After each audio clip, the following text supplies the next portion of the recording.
Selamat pagi, siang, atau malam semuanya. Nama saya Jesslyn dan teman saya Joy dari SMA Santo Aloysius Sultan Agung.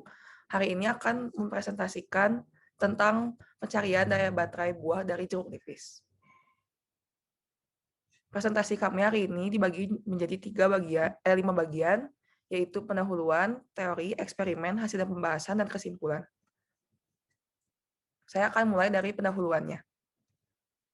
Energi alternatif adalah sumber energi yang dihasilkan dari bahan-bahan yang belum pernah dimanfaatkan sebelumnya.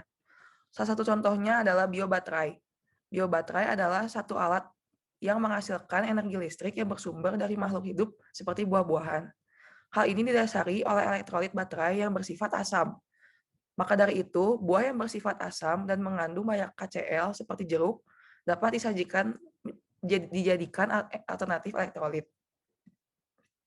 Yang kedua adalah teorinya. Teori yang kita gunakan dalam percobaan ini adalah elektrokimia.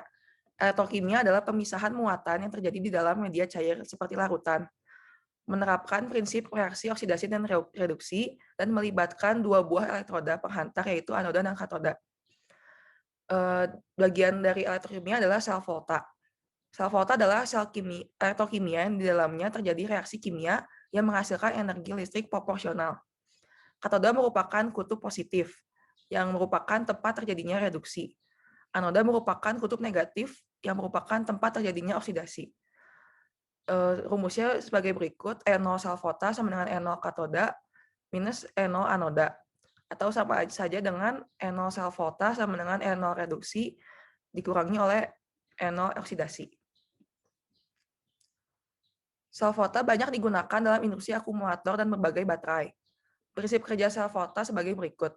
Ketika dua plat logam yang berbeda sebagai elektroda direndam secara bersamaan dalam larutan elektrolit yang memiliki reaktivitas lebih tinggi dari plat tersebut, ion logam di dalamnya akan larut sebagai ion bermuatan positif dan melepas elektron bebas pada plat. Plat logam yang menjadi bermuatan negatif. Berat arus listrik yang dihasilkan sebanding dengan jumlah positif dan negatif yang ada pada masing-masing plat logam. Gambar di samping merupakan sel volta sederhana. Asam sulfat sebagai larutan elektrolit, zinc dan tembaga sebagai elektroda. Kedua elektroda disambungkan dengan sebuah indikator arus listrik. Dan teori yang kita gunakan juga yaitu reaksi redoks.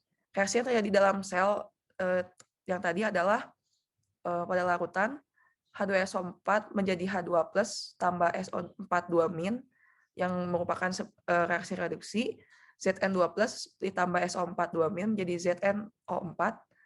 Dan pada elektroda Zn menjadi Zn2+ tambah 2- yang merupakan oksidasi. Pada elektroda Cu, 2H+ tambah 2- menjadi H2 yang merupakan reduksi. Reaksi yang terjadi merupakan reaksi redoks. Atom-atom yang terlibat mengalami perubahan bilangan oksidasi, dan apabila bilangan oksidasi berkurang disebut dengan reaksi reduksi, dan apabila oksidasi bertambah disebut dengan reaksi oksidasi. Dan di percobaan ini juga kita menerapkan rumus-rumus pencarian daya baterai. Daya listrik adalah besarnya usaha dalam memindahkan muatan persatuan waktu. Rumus daya listrik sebagai berikut. P sama dengan E per T, P sama dengan V kali I, P sama dengan I kuadrat kali R, P sama dengan V kuadrat per R. Dan keterangannya, P sebagai daya listrik, satuannya watt, E energi, satuannya joule, T waktu, satuannya detik, V arus listrik, satuannya ampere, dan R hambatan, satuannya ohm.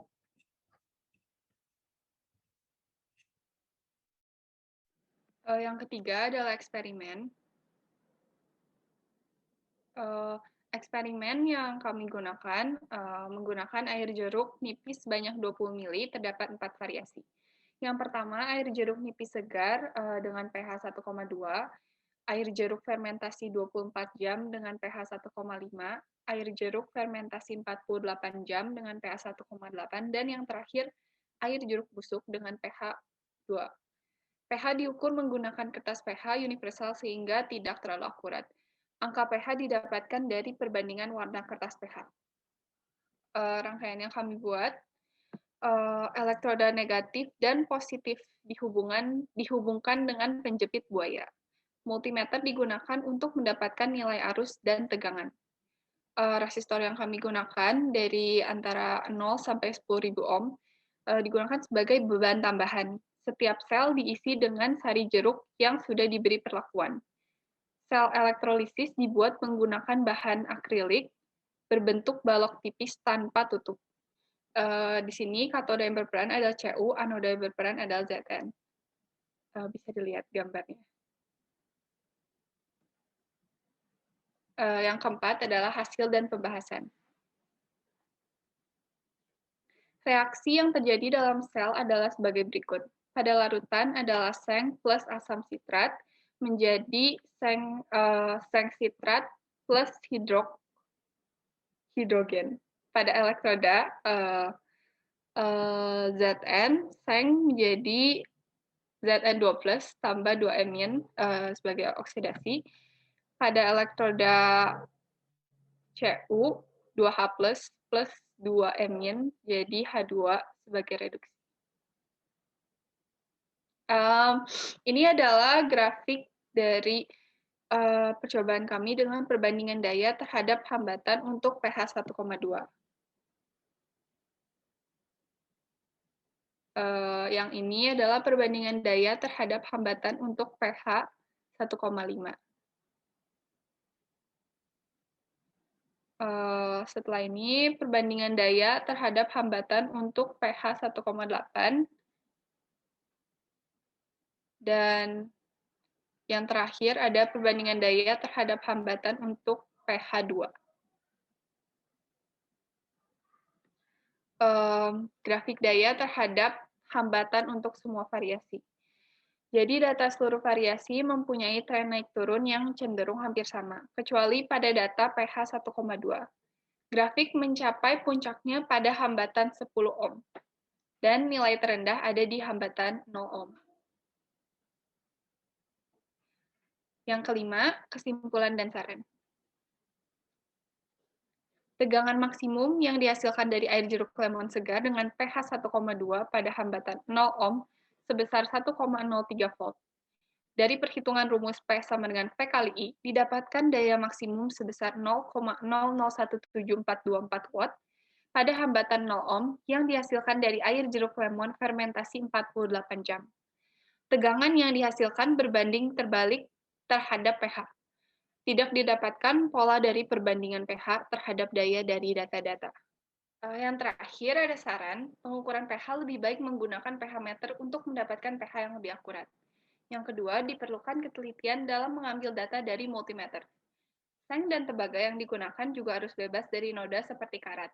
Yang terakhir, seng sebagai elektroda negatif harus diganti secara berkala dengan memperhatikan endapan yang dihasilkan setiap percobaan. Terima kasih telah menonton, semoga bermanfaat.